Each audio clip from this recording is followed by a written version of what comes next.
Maintenant, nous allons classifier un fichier par son contenu. Pour cela, il nous faut en premier temps définir le ou les patterns à base desquels l'agent va chercher au niveau des données pour finalement appliquer le tag de la classification adéquat. Comme vous voyez, nous avons déjà créé un pattern pour détecter le mot DigiTraining et nous avons défini l'expression du pattern sous forme regex ainsi que le nom du pattern qui sera appliqué en tant que tag de classification. Après, il faut créer une règle pour définir les conditions d'application de la classification. Comme c'est le cas précédent, on peut utiliser l'utilitaire RuleBuilderWizard pour construire notre règle.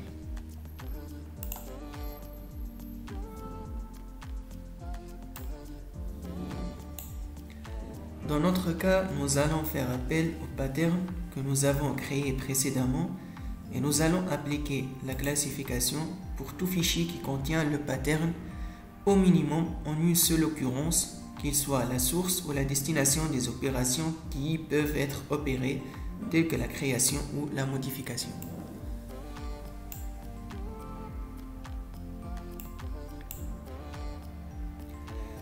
Une fois on termine la règle, on passe bien évidemment à la politique qui devra être appliquée aux endpoints par les agents. Notre politique devra faire appel à la règle créée précédemment et devra définir quels sont les agents qui devront appliquer cette politique.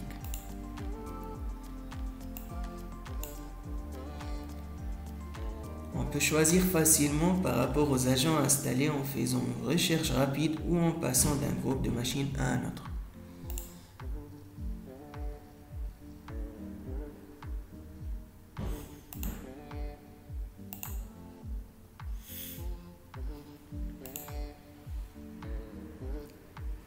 Une fois notre politique est créée, nous devons la déployer soit à la demande, soit selon un temps spécifique via un scheduler.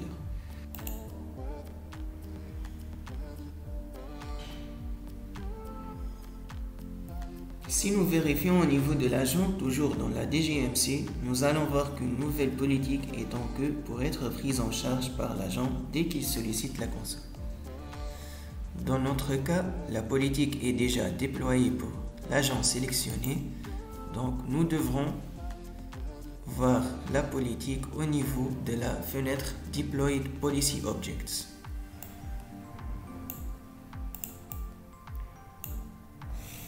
Maintenant, nous allons créer un nouveau fichier à n'importe quel endroit, car ici on s'intéressera au contenu seulement. Et ensuite, nous allons ajouter du texte qui contient des mots identiques au pattern spécifié précédemment.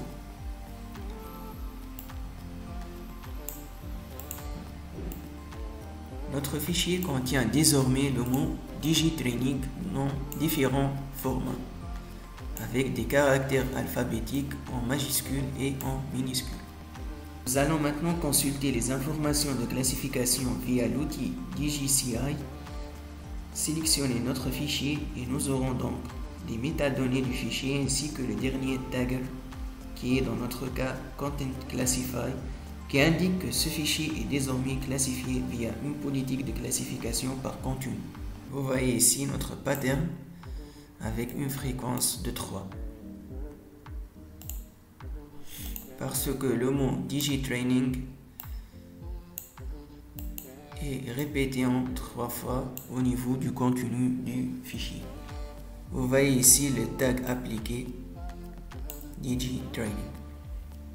Pour voir l'inventaire des fichiers classifiés au niveau de la console DGMC, nous devrons configurer le scanner des données adresse pour découvrir où se trouvent les données critiques de l'entreprise. Le scanner peut être planifié pour fonctionner automatiquement à des intervalles de temps définis. Les résultats du scan des données classifiées seront accessibles au niveau de la console du GMC qu'après l'achèvement du job ETL. Comme vous voyez, notre fichier apparaît dans le rapport de l'inventaire des données classifiées Data Address. Et nous pouvons en consulter les détails de la classification appliquée. Vous voyez ici notre pattern et l'occurrence de l'existence du pattern au niveau du fichier. Bien évidemment, notre fichier est classifié grâce à la politique suivante qui utilise le pattern suivant. Et ce tag indique que le fichier est bien classifié. On termine la démonstration du premier cas de classification par contenu via la solution Fortran Digital Guardian DLP. Nous allons dans le prochain cas d'utilisation faire une nouvelle démonstration sur la classification par contenu PCI.